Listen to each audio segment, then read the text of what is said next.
Welcome back. You're still watching Daybreak on this 11th day of December 2023. There's a bit of noise in my ear. Now, in the year 2023, several efforts were made to contain the cost of living. The opposition, or the minority side, thought the best solution was to hold demonstrations. They were held in the month of March and again in the month of July. They turned chaotic, leading to several deaths across the country. And that birthed the National Dialogue Committee that sat between September and November 2023. Now there's a report that is quite divisive. You've seen the front story, the main story on the Daily Nation. It's a testament to that. Honorable Mbui, so those demonstrations, and we have spoken about the impact, especially on the loss of lives and property. Looking back, was it necessary, looking at what you've been able to achieve or not?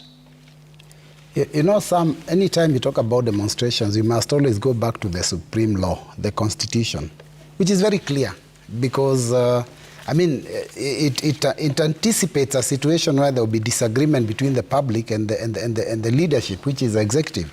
And this was one such case that the public felt that the cost of living was becoming unbearable. Children cannot, parents couldn't take their children to school. They couldn't be able to afford food and put enough, So basically, that was the problem that we were facing. And Article 37 is very clear that if people are disgruntled, they can petition their leaders, and that's exactly what we attempted to do. Unfortunately, from the word go, the administration of Kenya Kwanza was determined to make sure that we do not demonstrate. And that is why they were using live bullets, which is totally unconstitutional, which is totally against the law, and killed and maimed, tens and tens of Kenyans. I was a victim even in the previous regime of Jubilee, and I was very, in fact, I don't know, every time I discuss this issue of, violence by the executive towards innocent citizens, but you were not it pains me. My leg was shot, I was broken in 2018. During demonstrations. This particular time I wasn't shot because I was a bit cleverer. I would take off earlier when they start shooting. But the fact is that the police killed many people. And it was very unfortunate. But then the thing is this. At the end of the day, what was it we wanted to achieve? We wanted for the government to know that they need to put measures in place to ensure that the cost of living is brought down. And eventually we agreed to have a discussion. And the discussion was the National Dialogue Committee. Now, unfortunately, even within the National Dialogue Committee, the Kenya Kwanza Brigade still stood their ground and said that it is a preserve of the executive to make decisions that will bring down the cost of living. And they are not making any of those such decisions. Unfortunately, that is where we are now.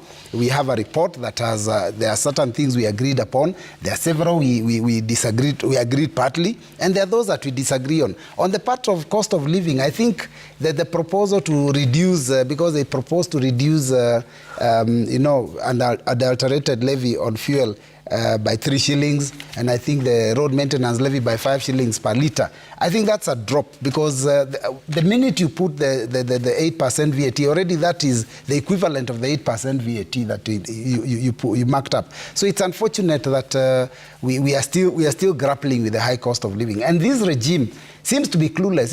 Sam, if you listen to the executive talk about how they found the coffers, how they found the country, you go back historically and look at the kind of economy that Mwai Kibaki inherited from late President Moi. It was in a worse situation in terms of economic growth than what Ruto found. Not to forget that Ruto was the principal assistant of Uhuru for 10 years. For the first 5 years when the excessive borrowing took place, Uhuru and Ruto were even wearing uniform. They were that close, So suddenly he turns around and then says, I was not part of this mess and the economy is doing very badly and I'm going to turn it around. If they couldn't do it in 10 years, if after 10 years of Uhuru Ruto leadership, the country is in tatters, how is he going to help us? And what has happened is that instead of working, Ruto has been talking and his administration has been talking. We've just asked them, why don't you sit down and organize and plan how to develop this country, how to turn around the economy? I think these people may be clueless. And I'll say why I'm saying this. Their own economic advisor, I think he came on this show, and one evening show on Citizen TV, and himself said that it's becoming difficult for him to operate because no one is listening to him. And whatever he was proposing was actually not being carried. So we seem to have a problem in the management. He said that exactly. He said, yes, he implied that the ideas he's giving are not being accepted. And he said it's very difficult dealing with government because governments have excesses. Those are his excess words, his exact words. And it's difficult to deal with those excesses. You've seen the budget, the report from the Controller of Budget that talks about almost a 30% increase in money for... Yet, Honorable Mbui, all these things, they're happening with the approval of Parliament. Some that's a part, whenever you mention Parliament, my heart aches because that's a pain I have. That I sit there, say no, and there are characters who sit there and say yes to anything. But the opposition are absent. I think with due respect. Anything. It's a fact that some, and we've said here that you can read the Hansard. We attempt to make our voices heard. But unfortunately, this parliament has been neutered by the executive. And remember, you talked about reports that come from committees. I'll give you one simple example. When we did the vetting of CSs, I sat in that vetting appointments committee. And of course, there is one particular CS we rejected. And there was another one we had a caveat on. The report came to the House. As a committee, we had actually rejected one.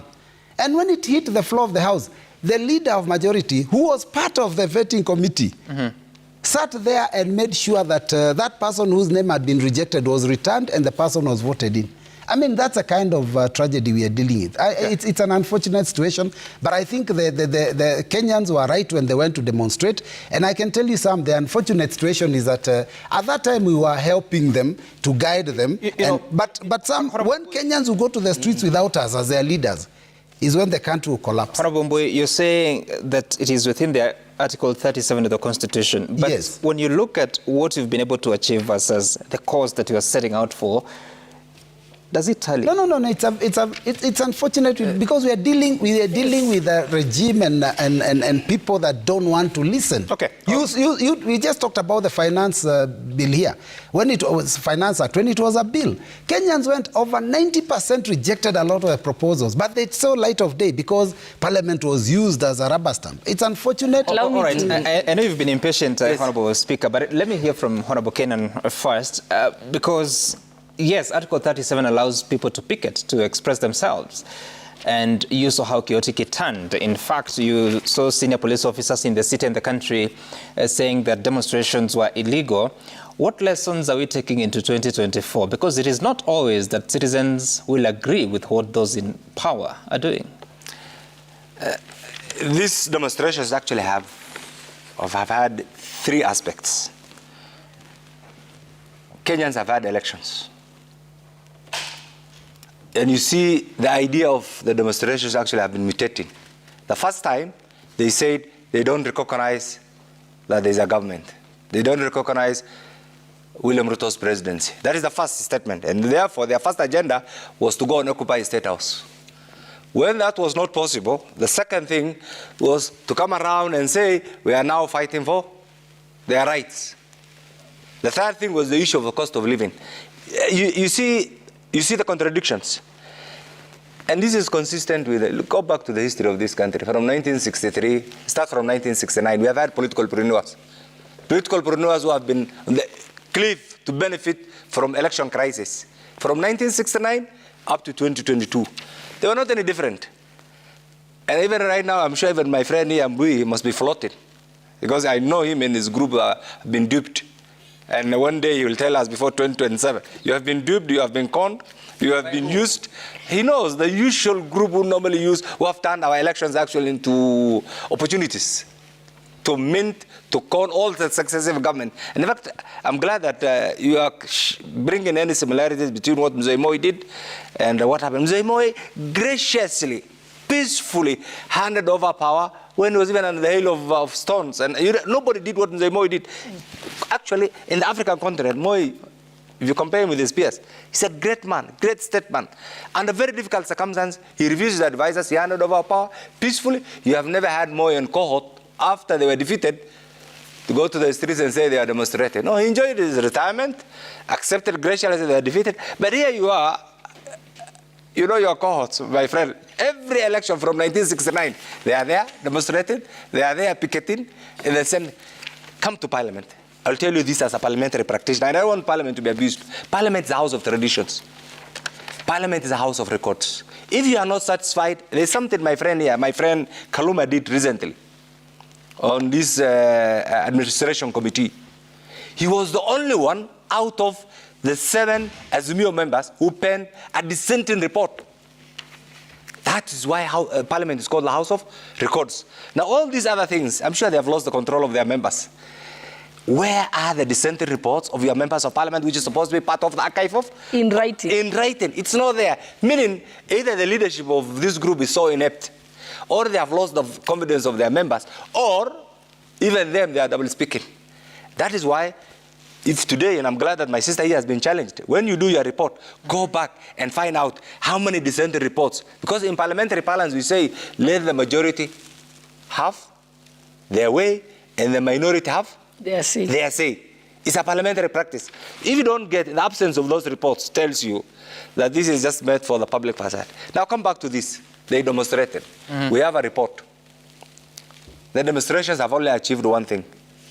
They wanted to make this government not to work, not to function. Kenyans in this century understand, can read, can discern, can differentiate the intentions. They listen to you, they understand. The intention was to cripple the government. It didn't work. I can tell you, right now there's something that is going on the cost of living. The oil politics. We have right now a struggle between the non-OPEC members led by the US and the OPEC members led by Russia and Saudi Arabia.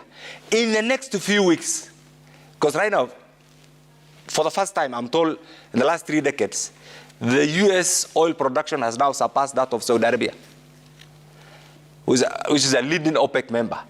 In the next few weeks, you will see that the cost per barrel is going to be half what is going on right now. And that's why you see Putin travel all the way from where he was, coming to Emirates, Saudi Arabia. That is the oil politics. That's the oil politics. Watch the space. And you'll see a drastic reduction in the cost of oil. And that will necessitate reduction in all other activities. Okay. It's the oil politics. But for now, come back to that particular report. The report has achieved its, you know, the political brinkmanship. My friend here understands. The usual group who wanted to benefit from this crisis have already benefited. The usual group who wanted to dupe the Kenyan public have already duped the public. What are you talking about? Those who are floating, like your friend, my friend, and others, unfortunately, you will understand the end game towards the end of 2022, 2027. You're talking of NADCO report. The NADCO report. The report has been made. The leadership of Azimio has accepted. His own party leader has accepted, has signed, has penned. The boss, the Supremo of Azimio, the Baba has also accepted. Who is anybody else to send this? What are you saying? Those are the owners of Azimio. What are you saying, Honorable Kenyan? You haven't done what I was saying? Yes, he did. I have said the report had 2 aspects. One was to reminder for the Kenyan public to show that this is, actually there are 3 aspects. The first aspect was to rubbish Ruto's president. It's failed. After the election, the resounding public victory.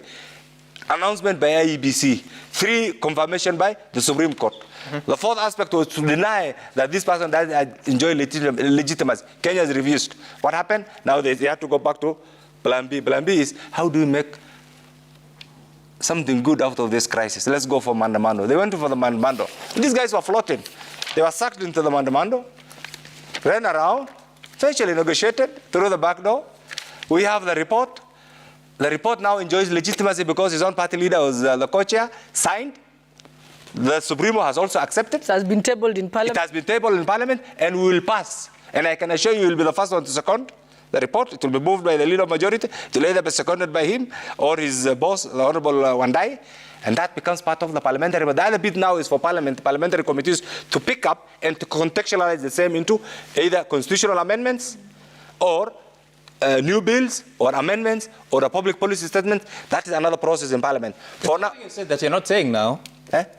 There's something you insinuated that you're not saying now, because that is the formal procedure. But you're saying there are certain benefits that people have gotten that other people will know in 2027? I was just making that. You see, there are many players. I said in this country, from 1962 and start from 1969, we have had political preneurs. And I'll repeat this. At the end of every election, they create crises to benefit from those crises. So someone is benefiting from Oh, obviously, there must be individuals who are benefiting from this. Also. I don't. Let's see. I want you to do your investigations. No, you know it. You're telling me. No, I will not say, but certainly there are individuals who are benefiting from this. How so? Eh? How so? Well, you see, understand the politics of this country. How have they benefited from all the past? The specific question. Don't take me to history. Tell me. Let's discuss that. Let's discuss that another day. But I can tell you, my friend, his cohort are duped. The sooner you go back to the drawing board and ask that good man called His Excellency Kalonzo Musyoka to go back to the drawing board and read and the people he's dealing with, the usual political preneurs that my friend. Political preneurs means people are making money out of politics. My friend understands. You can see the way he's sober. He understands what I'm talking about. No, I'm not. So leave it there. Let's go to another one. All right. Well, that's your take. You refuse to substantiate what you're saying. But Diana, again, despite all the disagreements, a lot of decisions have been taken. And despite what we were talking about earlier on about Parliament going against what public participation may have stated by majority, there are decisions that have been quashed. Remember the appointment of CASs taken to court, quashed. There was the citizen services, the raising of fees, gazetted 7th of November. Hue and cry, the Gazette notice is taken to court. The Interior Ministry comes and says, we are revoking that and publishing a new one in exactly a week. This decision on the housing levy rendered unconstitutional on 27th of November. On 4th of December, there's a new bill that has been published. 7th of December, it is actually read a first time, and the publication period cut by 11 days, from 14 to 3 days. What does this say, and especially listening to different voices versus waiting for a court to nullify? I think this is now at the heart of the presidential system of government and parliament.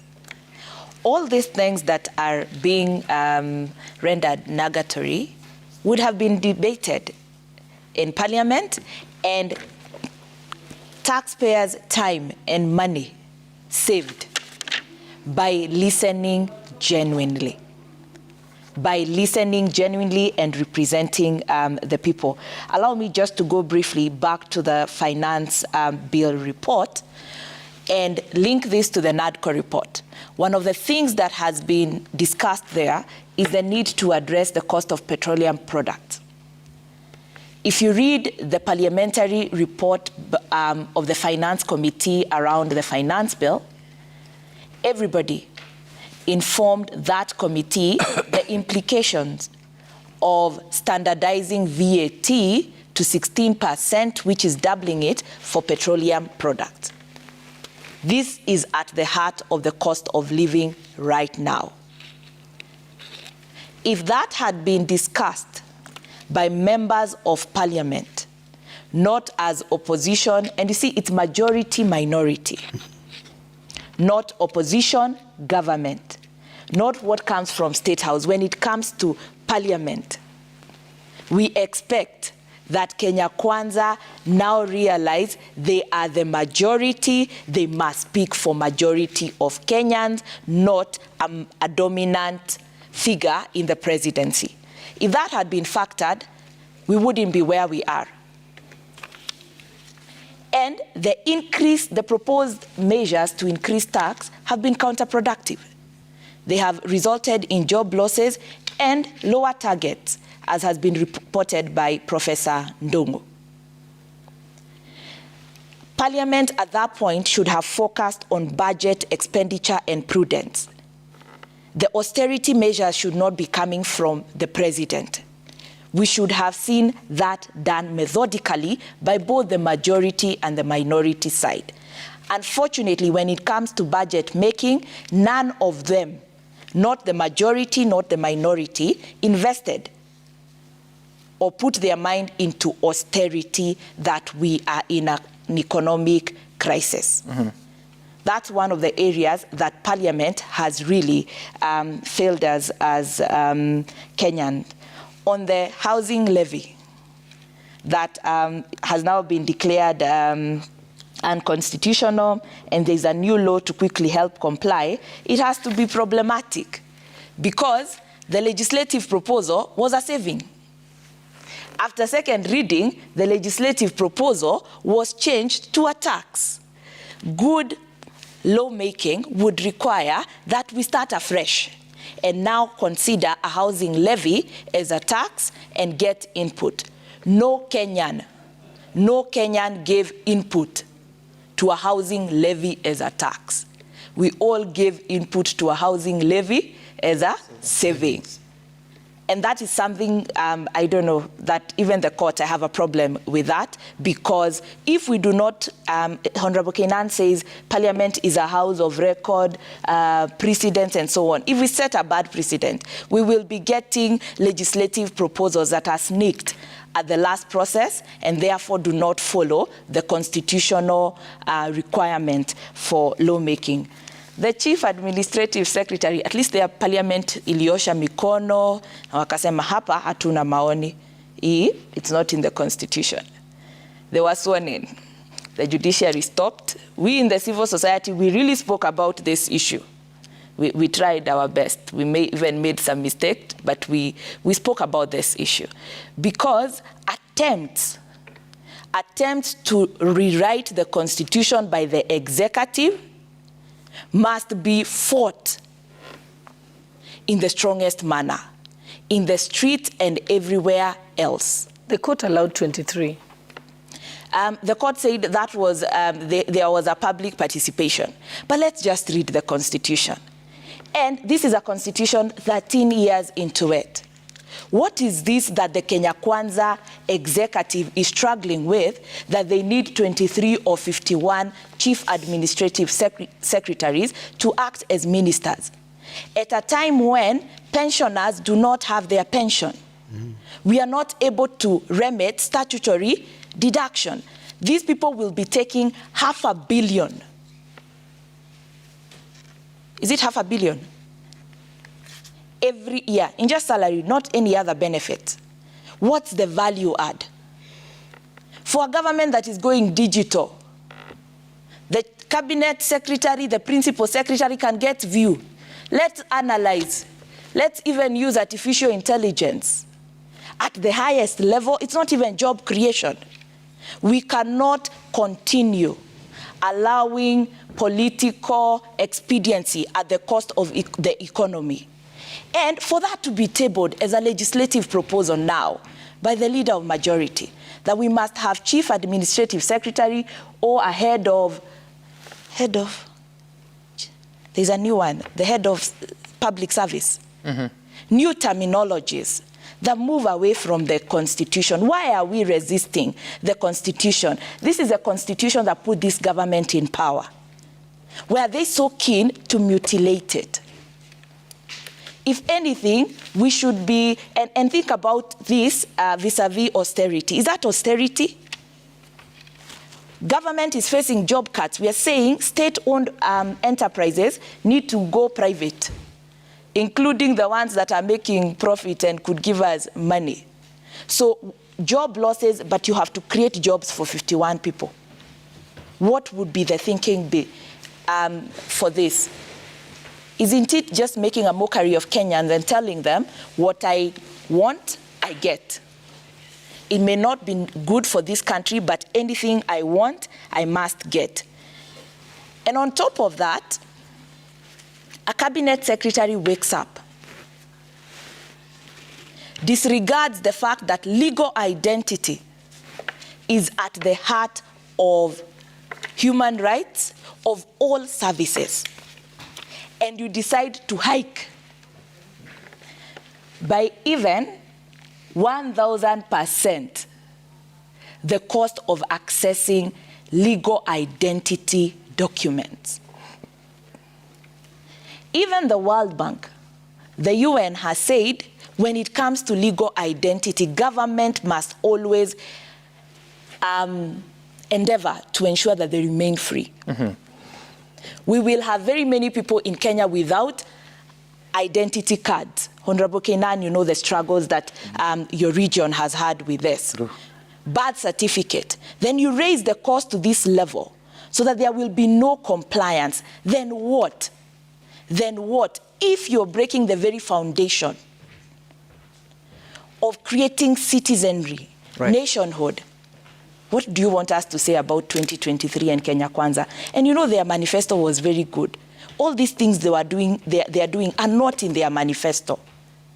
All I would say, get back to your manifesto, Kenya Kwanza. We are ready to support you around your manifesto, not these unconstitutional things. Diana, the president might disagree with you because he said all the things they are doing are contained in the plan, and he said that we should read the plan. No, and the let me help president said the plan is a plan. It will most probably give them 10 years. So I don't think there was a plan. Okay. First of all, let me just correct you here. You keep saying we should follow the Constitution, we should follow the Constitution. Article 43 of our Constitution has the social economic rights set there from 2010. Housing is in Article 43. Health, Article 43. Education. So when you look at anything that the Kenya Kwanza government has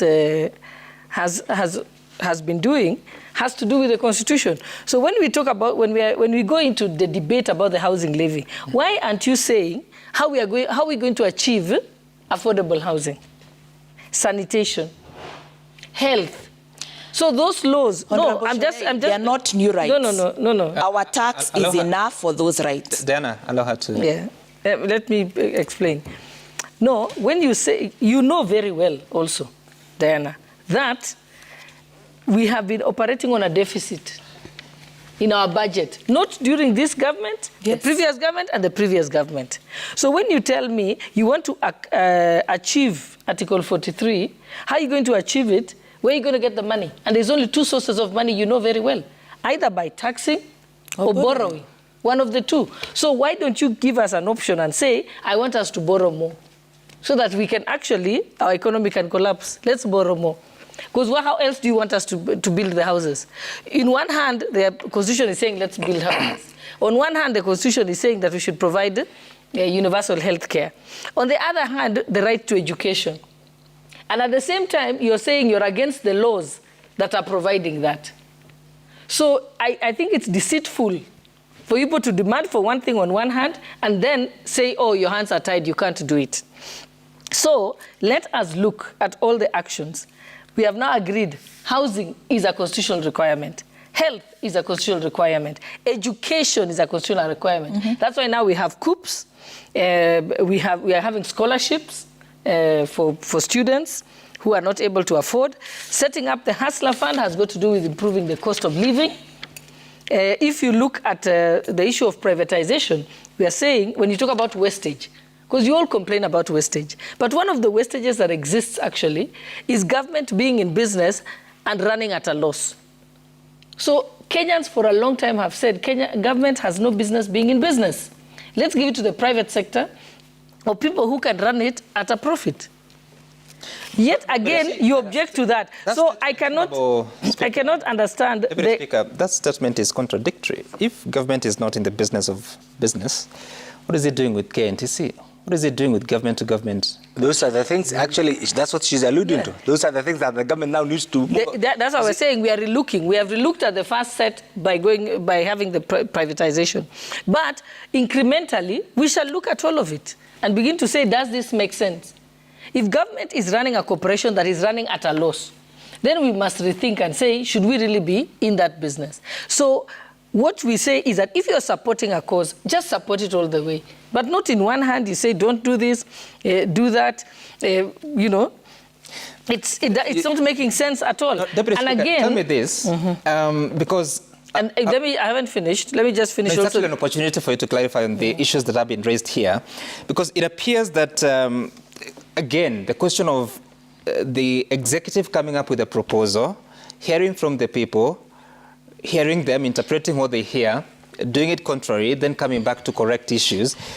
Is this the right thing to be doing, including that Gazette notice by the Interior CS on citizen services? Why not listen to the people before bringing it? You know, okay, first of all, I remember when the Gazette notice came out and there was hue and cry from all quarters, I told people a Gazette notice is a regulation.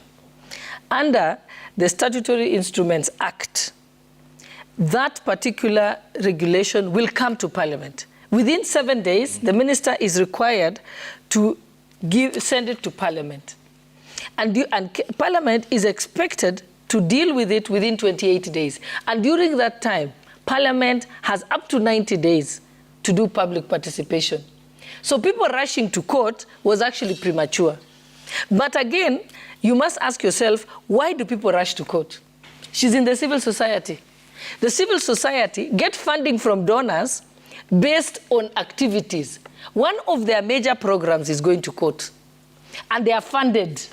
Believe me, they don't use their own money. They are funded. So when you tell them, when you say, we have 5 court cases pending, you're provided funding. So that is why they rush to court. In fact, I remember telling somebody from the civil society, why don't you wait for that Gazette notice to come, those regulations to come to Parliament? And once, sorry? Has it come to the House? It hasn't come to the House because... But he said he should, 7 days after. Yeah, within 7 days. There's it hasn't? Yes, because I think the minister rescinded it. But it should come to Parliament. He published another one on 14th of November.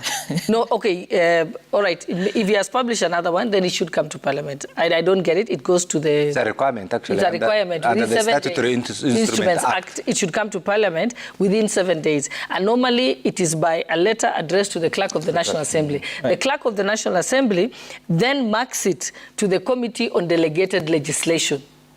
So that, and then once the Committee on Delegated Legislation undertakes the public participation and so on, it will finally notify Parliament. And in fact, recently, we made an amendment to the Statutory Instruments Act. It's one of the amendments I was saying that I was pushing for its amendment. One of the amendments was that the moment it comes to the clerk, the House should be notified by the chairperson. Okay. Because what has been happening is the clerk receives it, sends it to the committee stays with it for whatever number of days, and then later it comes, it later comes to the House. So the House only knows after the fact. Right. And now we have said, to make it neater, let the House be notified upon receipt of the Gazette notice, and then the committee can retreat to consider it and undertake public participation, and then come back again and report whether they are nullifying the regulations or they are accepting the regulations. And that's why we are tidying it up. That's why when you ask me, has it arrived in Parliament? Unless the committee reports to us, we don't usually... You see, Deputy Speaker, why that is interesting is because Parliament is on recess. These are rates that are effective 1st of January 2024. So they'll be effective without the participation of Parliament. And the bigger question is about the trend we've observed that, remember even the decision on Haiti, the President spoke about it. Well, I think it was the CS of Foreign Affairs that time, then the President, then UN Security Council approved it. Then someone went to court. Then we heard of a motion being presented to Parliament. So eventually it becomes a moving target. Housing levy, public participation, court nullifies, then a bill is introduced. It becomes a moving target. Yeah. Okay, first of all, you are forgetting that the court is within its right to interpret the laws. Parliament legislates, the judiciary interprets the law. So if the judiciary has interpreted a law, then as a legislator, you should come back to the drawing boards and say, based on this interpretation, which we accept, then the Parliament, the judiciary has guided Parliament on how to go about it. There's nothing wrong with Parliament correcting its steps based on the interpretation by the courts. We can't ignore the courts. You don't see any problem with the executive introducing things that are contrary to the law? And there's No. First of all, let me tell you, even as a lawyer, okay, let me explain to you this simply. I used to always tell my students this, that law is like math. 1 + 1 = 2.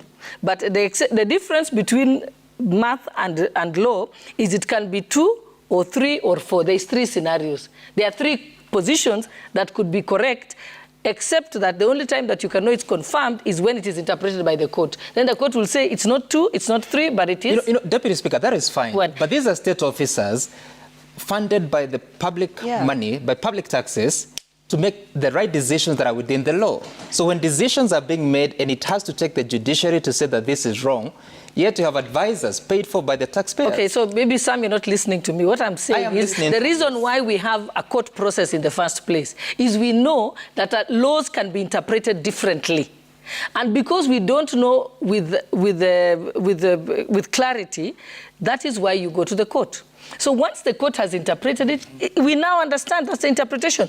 If we all knew what the law is and can interpret it perfectly and never make a mistake, we'd not have a court process. Why are people taken to court? Why is it that even a presidential election goes to court for interpretation to confirm whether this election was actually proper according to the Constitution? Okay. We go to court for the interpretation. That's why we have an entire system called the judiciary and a third arm of government, which is supposed to interpret the laws. So there is nothing wrong. No. I want Kenyans to know there is nothing wrong with going to court and getting an interpretation. Even me, that's how that's my profession. My profession is when I disagree with somebody, and then Bui will have his own lawyer, I'll have my own lawyer, and when we get to court, let the court decide who of us give us a determination. Right. So why do you make it look bad? But there's a point he's belabeling. You see, why the framers of our current constitutions accepted the existence of different arms of government. Yeah. And it's not a Kenyan phenomenon. We have the executive, there's a debate, which is the first arm. I will say as a parliamentarian, the first arm is parliament. The executive will say the first arm is the executive. The judiciary maybe will say the first arm is the judiciary. And yet their work is interrelated. Executive originates, parliament legislates, judiciary interprets. And right now we have other imagined arms, like yourself now, members of the Fourth Estate. You have the right to inform. We have the members of... misinform. We have the members of the NGO community, the right to solicit for funds and engage. But I think one thing that we should... No. Let's clarify. I don't think that's what okay. But okay, the point I'm trying to say is, one thing we should appreciate. Let's chisel it this way. Okay. Is there a possibility that state officers can actually make the right decisions without requiring being told by the courts that this is wrong? Yes, then the courts will not exist. To the best of... You see, there are three things, again, we need really to appreciate here. That Kenya, in all these facades and whatever, everybody has accepted the rule of law and the eminence of our constitution. Meaning, even the president, whether a member of the executive or anybody else or parliamentarian, once the judiciary interprets, and we should commend. Okay. We should commend ourselves.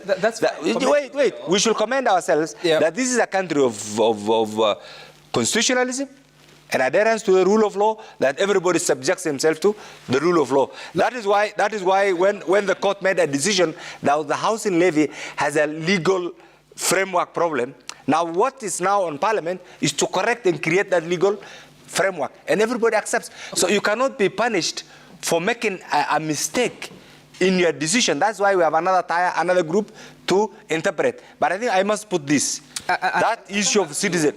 Honorable Kenan, I'll come back to you. Let me hear first from Honorable Mbowe. Sam, this matter goes to the heart of the appetite that Kenya Kwanza has on the funds from the general public. In fact, if you look at the problem, it was the Interior CS with all these citizen services, the tourism ministry on park charges. We have another one from the land CS on those basic services provided. That's where the problem is. And you know what? Park services when you have a Gazette notice, and this is important because the DS has talked about it. When you have a Gazette notice, it is immediately legal, and the levies start applying on that day. No, it's not. No, I'm telling you, she was a chair. No, that is why we have this. And I was party to it. Right. No, she will tell you that I am right. That is misleading. In fact, what I will do is I will ask the Deputy Speaker to confirm to you that the minute it is gazetted, it becomes legal, and immediately they can impose the taxes. They start collecting taxes. No, that is now not... Parliament comes to deal with this later. Now, unfortunately, before they do this, they must have done public participation. And that's one of the reasons why they rush these processes and start collecting before they've even come to Parliament. Because at the end of the day, if you come to Parliament, we will ask whether they did public participation. And that is going to be to help us to determine whether they are supposed to collect this money or they should continue collecting this money. So unfortunately, they also know that you can be able to do under the Statutory Instruments Act what we call pre-publication scrutiny, which means before you gazette, you can come and sit with Parliament and make a decision together.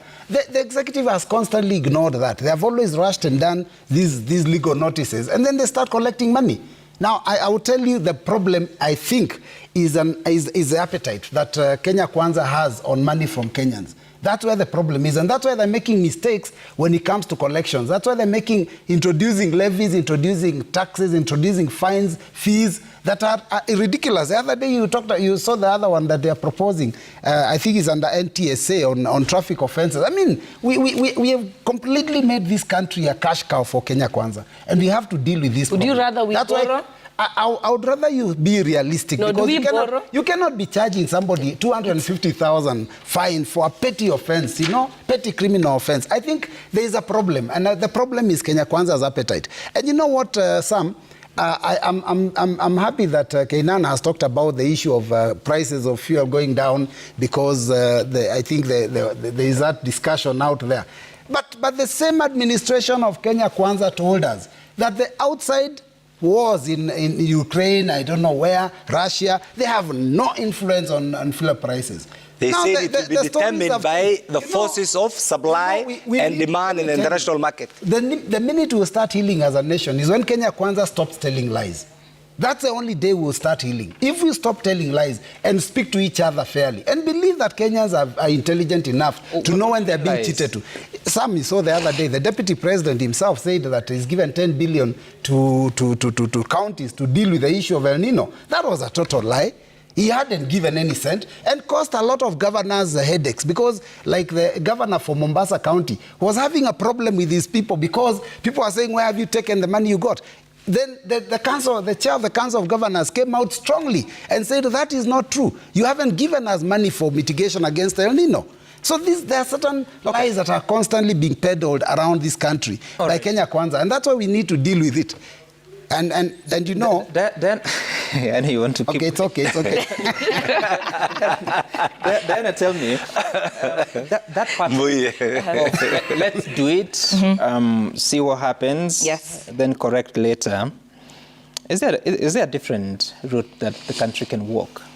Yes, definitely. And Sam, if we were serious about the rule of law, what Parliament is subjecting us and the executive is abuse of power. By playing ping pong with legal processes, coming to correct after the fact, playing mischief, hoping they can get away with it. And therefore, we have to use.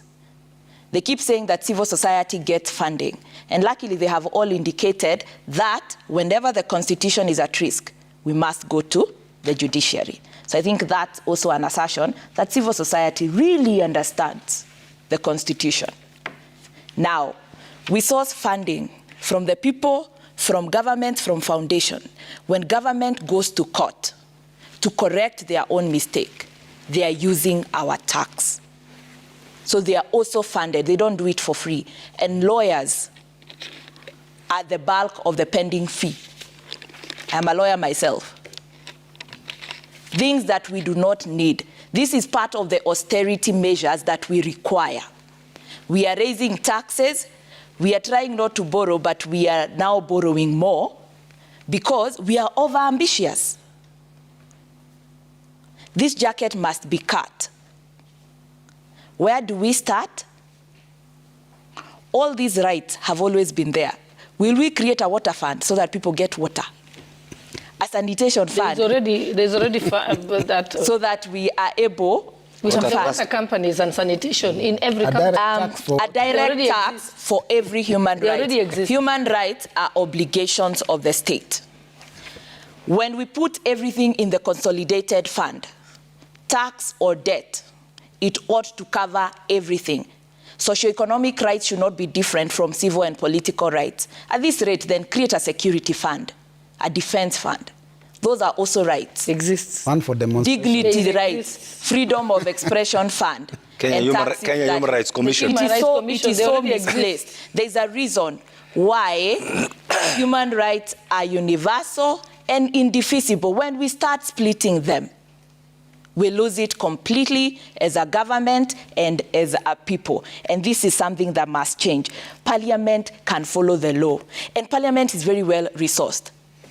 Their legal and constitutional office advises them. They disregard and decide, this one is very important politically, we must do this. And even here, you can hear us. We are just going back to our political position as opposed to a Kenyan people position.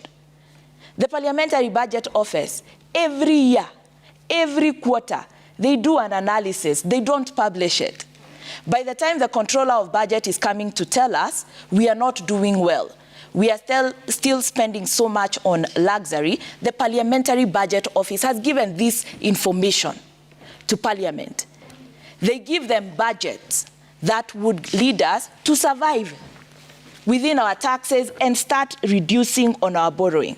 But every government must have legacy projects, must budget very extravagantly so that some money is not explained and goes directly to a constituency. From NADCO, we want more funds that are controlled by legislators who have oversight mandate, not implementation.